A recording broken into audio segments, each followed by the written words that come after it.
Over, c'est un jeu où tu te retrouves dans la peau d'un rebelle dopé à l'adrénaline chargé de rétablir le divertissement dans une cité dystopique dirigée par des bureaucrates qui détestent les rires, les jeux, la vitesse. Oui, ce jeu veut littéralement te faire jouer contre l'interdiction de jouer. C'est méta, c'est absurde, c'est français, c'est fabuleux. Imagine Jet Set Radio sous Red Bull, programmé par des Français téléportés dans un monde cyberpunk où les autorités interdisent littéralement le fun. Non, c'est pas une fanfic écrite sous acide, c'est Over, Revolt of Gamer.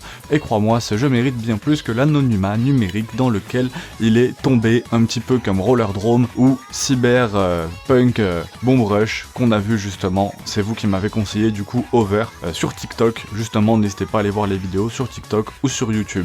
C'est du parcours en monde ouvert, la glisse sur les murs, vous l'avez vu. Des sauts déviant la gravité, vitesse pure, surtout une fluidité rarement atteinte. Comme Mirror's Edge mais version cartoon sous acide. Tu ramasses des puces, tu hackes des caméras, tu échappes à des drones débiles, tu livres des pizzas, le tout dans une ambiance électro-futuriste qui sent bon la sueur de Game One en 2003. Mais c'est pas juste un jeu de vitesse, non, il y a un vrai skill. Un vrai skill sailing. En multijoueur, tu peux organiser des courses de ouf, des poursuites avec flics IA ou humains et même des matchs de ballons futuristes. Tout est extrêmement bien fait, tu passes de solo à multi sans écran de chargement. La ville d'Over est un vrai terrain de jeu vertical, vivant, enchevêtré de néons, ruelles, grilles d'aération, tuyaux fluorescents. Tu te sens constamment poussé à explorer, à défier les lois de la physique, trouver des raccourcis absurdes.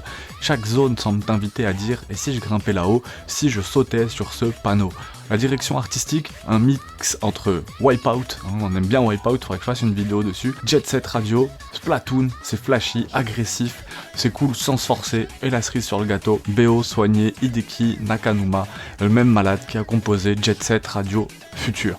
Tu ressens l'énergie dans chaque beat, tu veux courir en rime, tu veux survivre dans cette musique. Ça m'a fait... Mais Over n'est pas sans faille. Lui est parfois illisible. Le tuto, un chaos complet. L'histoire, disons qu'elle existe, mais elle n'est pas là pour le scénario. Il fait extrêmement chaud en ce milieu de mois de juin. Le jeu a souffert d'un lancement discret, d'un manque de communication et d'une visibilité quasi nulle, malgré une fanbase passionnée qui m'a demandé de faire ce test. C'est l'exemple parfait d'un jeu culte dans l'ombre.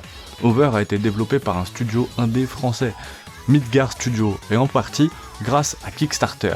Ça a été soutenu et promu par Hideki Nakanuma lui-même, qui a adoré justement ce gros projet, et le mode multi a été imaginé dès le départ comme un miroir de la vraie vie, un espace liberté face à une société oppressive. Si tu aimes Jet Set Radio, Sunset Overdrive, Mirror's Edge ou même Tony Hawk Underground, Over est un nouveau Graal littéralement oublié.